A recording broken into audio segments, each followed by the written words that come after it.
Hello everyone, welcome to our YouTube channel JT study tutorial. तो आज हम लोग बात करने वाले हैं नवंबर मंथ के इम्पोर्टेंट करंट अफेयर्स के बारे में। आ गया चुका है हमारा पहला current affair. India's first anti radiant missile रुद्रम-1 टेस्टेड सक्सेसफुली। इंडिया का जो फर्स्ट एंटी रेडिएंट मिसाइल है जिसका नाम है रुद्रम-1, उसका सक्सेसफुली टेस्ट हो चुका है। और इसका टेस्टिंग किसने किया है? तो हमारे डीआरडीओ ने इसकी टेस्टिंग की है। ओके तो चलिए अब हम लोग डीआरडीओ के बारे में कुछ जान लेते हैं। तो हमारा डीआरडीओ का फुल फॉर्म होता है डिफेंस रिसर्च डेवलपमेंट ऑर्गेनाइजेशन। इसका फॉर्मेशन हुआ था 1958 में। और डीआरडीओ का हेडक्वार्टर कहाँ है? तो डीआरडीओ का हेडक्वार्टर न्यू दिल्ली में। ओके, आपको ये नेसेसरी अच्छे से याद होना चाहिए कि इंडिया का फर्स्ट एंटी रेडिएंट मिसाइल था, उसका नाम क्या था? उसका नाम रुद्रम-1 था। तो चलिए अब हम लोग नेक्स्ट पे बढ़ते हैं। World pneumonia day. तो वर्ल्ड निमोनिया डे हमारा कब मनाया जाता है दोस्तों? तो 12 नवंबर को हमारा वर्ल्ड निमोनिया डे आता है।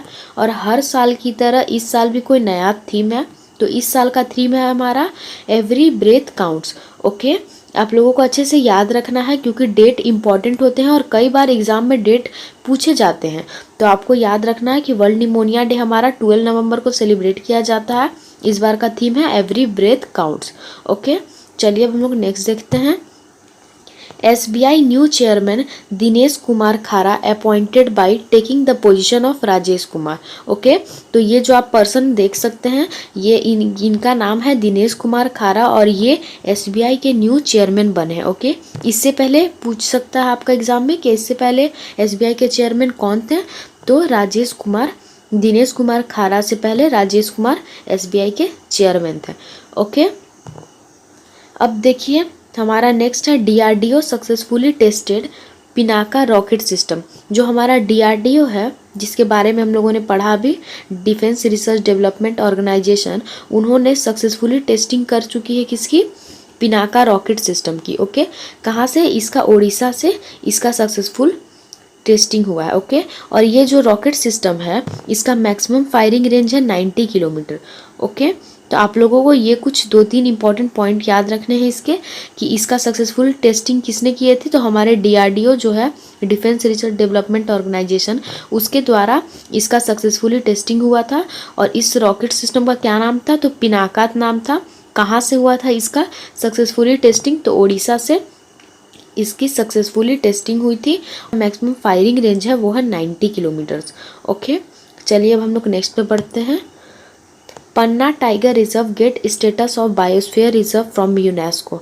ये जो हमारा टाइगर रिजर्व है, पन्ना टाइगर रिजर्व, ये कहाँ पे है? ये एमपी में है। ओके, ये जो हम लोग का है पन्ना टाइगर रिजर्व, ये एमपी में है। ये जो पन्ना टाइगर रिजर्व है उनको बायोस्फीयर रिजर्व में अब इंक्लूड कर लिया गया है। किसके द्वारा? तो यूनेस्को के द्वारा इस पन्ना टाइगर रिजर्व जो है, जो कि एमपी में है, उसको अभी बायोस्फीयर रिजर्व में इंक्लूड कर लिया गया। ओके, अब देखिए यूनेस्को के बारे में जान लेते हैं। यूनेस्को का फुल फॉर्म क्या होता है? तो United Nations Educational Scientific and Cultural Organisation, UNESCO का फुल फॉर्म है। इसका फॉर्मेशन हुआ था 1945 में और इसका हेडक्वार्टर है पेरिस, फ्रांस में। ओके, तो आप लोगों को ये अच्छे से याद रखना है कि पन्ना टाइगर रिजर्व अब बायोस्फीयर रिजर्व में इंक्लूड हो चुका है। किसके द्वारा? तो यूनेस्को के द्वारा। ओके, चलिए हम लोग नेक्स्ट पे बढ़ते हैं। NASA will launch US European ocean surveillance satellite. जो हमारा नासा है वो अब US European ocean surveillance satellite launch करने जा रहा है। तो ये सैटेलाइट क्या करेगा? ये हमारा ओशियन को देखेगा। ओके, कि ओशियन में कितना वाटर लेवल बढ़ रहा है, ओशियन में क्या क्या चेंजेस हो रहे हैं टाइम से, तो वो सारा चीज़ यहाँ पे देखेगा। ओके, और ये जो है सैटेलाइट ओशियन सर्विलियंस सैटेलाइट, ये किसके द्वारा लॉन्च किया जा रहा है? इसको लॉन्च कर रहा है हमारा नासा। ओके, नासा का फुल फॉर्म होता है national aeronautics and science administration. Okay, आपको ये फुल फॉर्म याद रखना है। नासा का हेडक्वार्टर है वॉशिंगटन डीसी में और इसका फॉर्मेशन हुआ था 1958 में।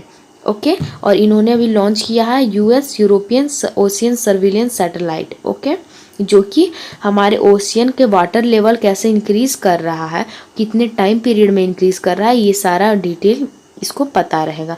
ओके, तो चलिए हम बढ़ते हैं अपने नेक्स्ट करंट अफेयर की ओर। Local people will get 75% reservation in private jobs in Haryana.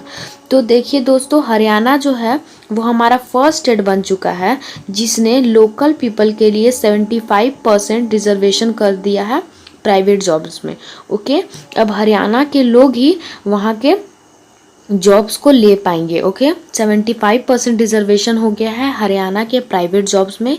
किसके लिए? लोकल पीपल के लिए। अब वहाँ को लोगों को फर्स्ट प्रेफरेंस दिया जाएगा कोई भी प्राइवेट जॉब्स में, और यहाँ पे 75% रिजर्वेशन हो चुका है लोकल पीपल के लिए। तो हमें ये याद रखना कौन सा ऐसा फर्स्ट स्टेट था इंडिया का जिन्होंने अपना रिजर्वेशन किया था लोकल पीपल के लिए प्राइवेट जॉब्स में। ओके, तो वो हरियाणा था और इन्होंने 75% रिजर्वेशन दिया है। तो चलिए अब हम लोग बढ़ते हैं अपने अगले करंट अफेयर की ओर। China launches world first 6G satellite. तो देखिए दोस्तों, चाइना हमारा फर्स्ट ऐसा वर्ल्ड का कंट्री है जिन्होंने 6G सैटेलाइट जो है वो लॉन्च कर दिया है। ओके, और इन्होंने ये जो सैटेलाइट है वो कहाँ से लॉन्च किया है? तो ताइवान सैटेलाइट लॉन्च सेंटर जो यहाँ चाइना का है वहाँ से इन्होंने वर्ल्ड का फर्स्ट 6G सैटेलाइट लॉन्च कर दिया है। और ये ऐसा करने वाला कौन सा फर्स्ट कंट्री है? तो ये चाइना बन चुका है फर्स्ट कंट्री जिन्होंने वर्ल्ड का फर्स्ट 6G सैटेलाइट लॉन्च कर दिया है। ओके, नेशनल एजुकेशन डे हम लोग कब सेलिब्रेट करते हैं दोस्तों? तो 11 नवंबर को हम लोग यहाँ पे नेशनल एजुकेशन डे सेलिब्रेट करते हैं। और 11 नवंबर को नेशनल एजुकेशन डे क्यों सेलिब्रेट होता है? तो ये सेलिब्रेट होता है on the birth anniversary of our first education minister Maulana Abdul Kalam.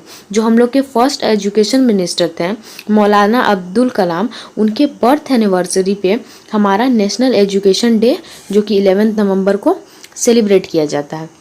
Okay, तो चलिए अब बढ़ते हैं हम लोग अपने नेक्स्ट करंट अफेयर की ओर।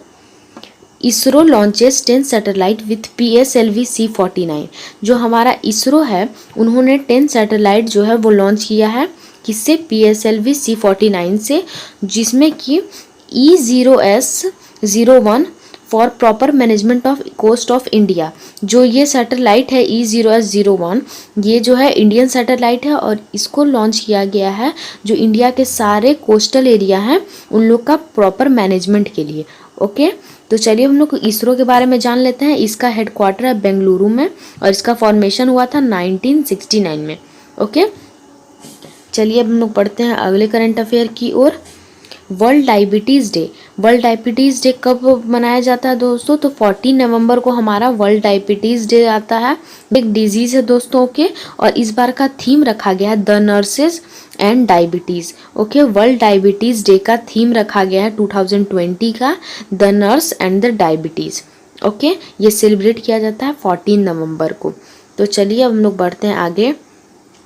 Ruskin bond honoured with Tata life time achievement award.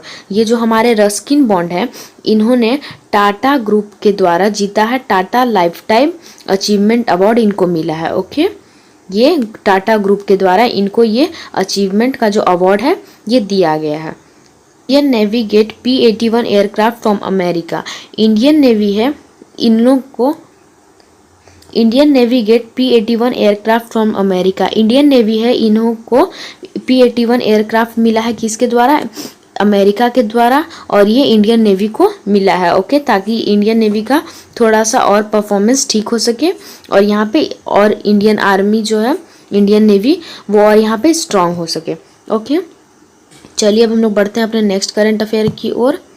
Richa Chadha honoured with Bharat Ratna doctor Ambedkar award. ये जो है ऋचा चड्ढा ये एक्ट्रेस है और इनको हाल फिलहाल में जो भारत रत्न डॉक्टर अंबेडकर अवार्ड है इससे सम्मानित किया गया है। ओके, ये एक एक्ट्रेस ऋचा चड्ढा जो है उनको हाल ही में भारत रत्न डॉक्टर अंबेडकर अवार्ड मिला है। ओके, और ये एक एक्ट्रेस थी। Okay, Barack is the book a promise land.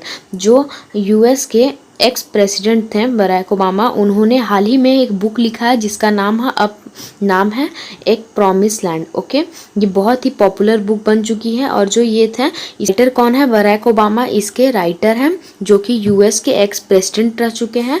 और ये कौन से नंबर के प्रेसिडेंट थे? तो ये 44th प्रेसिडेंट ऑफ US थे। ओके। और इनका टाइम पीरियड क्या था, तो 2009 से 2017 तक ये यूएस के प्रेसिडेंट रह चुके हैं। और अभी इन्होंने एक बुक लिखा है जिसका नाम है ए प्रॉमिस लैंड। ओके, तो आपको ये बुक का नाम जरूर याद रखना है कि इन्होंने जो बुक लिखा था उसका नाम था अ प्रॉमिस लैंड। ओके।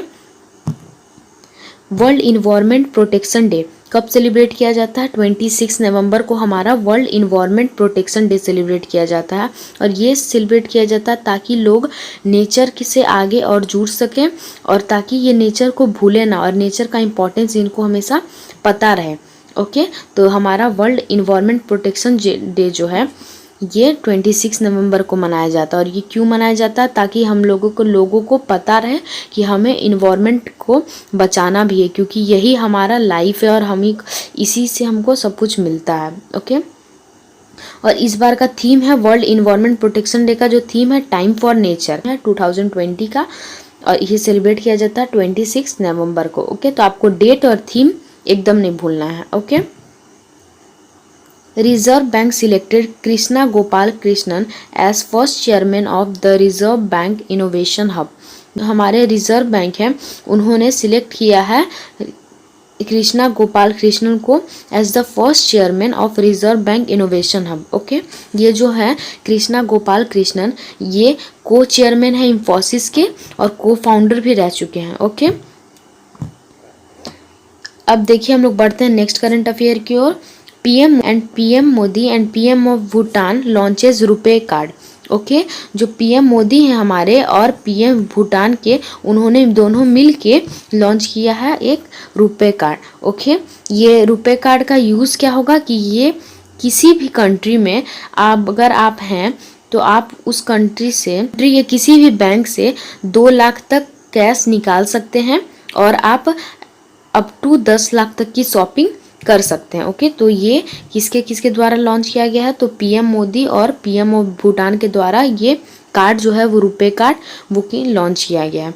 ओके, देखिए अब आगे 19 नवंबर को सेलिब्रेट किया जाता है वर्ल्ड टॉयलेट डे, ताकि हम लोग हाइजीन से जुड़े रहें और हमें टॉयलेट का इम्पोर्टेंस पता रहे कि हम लोग को अपने नेचर को भी बचाना है, इसीलिए हम लोग को अपना नेचर को गंदा नहीं करना है।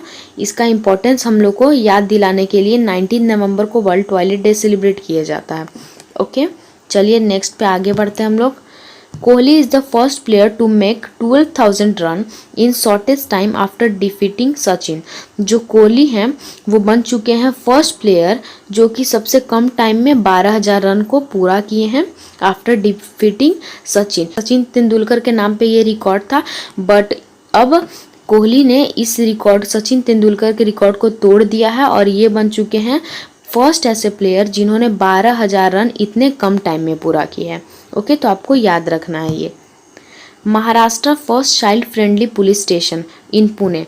महाराष्ट्र ने फर्स्ट चाइल्ड पुलिस स्टेशन बनाया है कहाँ पे? पुणे में। ये सिर्फ चाइल्ड के लिए रिलेटेड रहेगा ताकि जो चाइल्ड का रिलेटेड केस रहेगा वहाँ पे इन बच्चों को लाया जाएगा और ताकि वो यहाँ पे सेफ फील करें और अच्छे से कोई भी चीज़ को बता सकें और उनको ये अपने जैसा इन्वायरमेंट लगे। ओके, इसीलिए महाराष्ट्र में first child friendly police station बनाया गया है कहाँ? पुणे में। Okay, quarantine has became word of the year 2020। देखिए कोरोना के वजह से ये वर्ड क्वारंटाइन इतना ज़्यादा यूज हो चुका है इस साल कि क्वारंटाइन जो है वो वर्ड ऑफ द ईयर बन चुका है 2020 का। ओके, और इसको किसके द्वारा बताया गया है कि वर्ड ऑफ द ईयर? तो कैम्ब्रिज डिक्शनरी ने क्वारंटाइन वर्ड को जो है वो वर्ड ऑफ द ईयर 2020 बताया है। ओके, आज के लिए इतना ही दोस्तों, मिलते हैं हम लोग हमारे नेक्स्ट वीडियो में कोई नए और इम्पोर्टेंट टॉपिक के साथ। तो अगर आपको हमारा ये आज का वीडियो पसंद आया हो तो प्लीज़ इस वीडियो को लाइक कर दें और हमारे चैनल को सब्सक्राइब करना ना भूलें। Okay, thank you.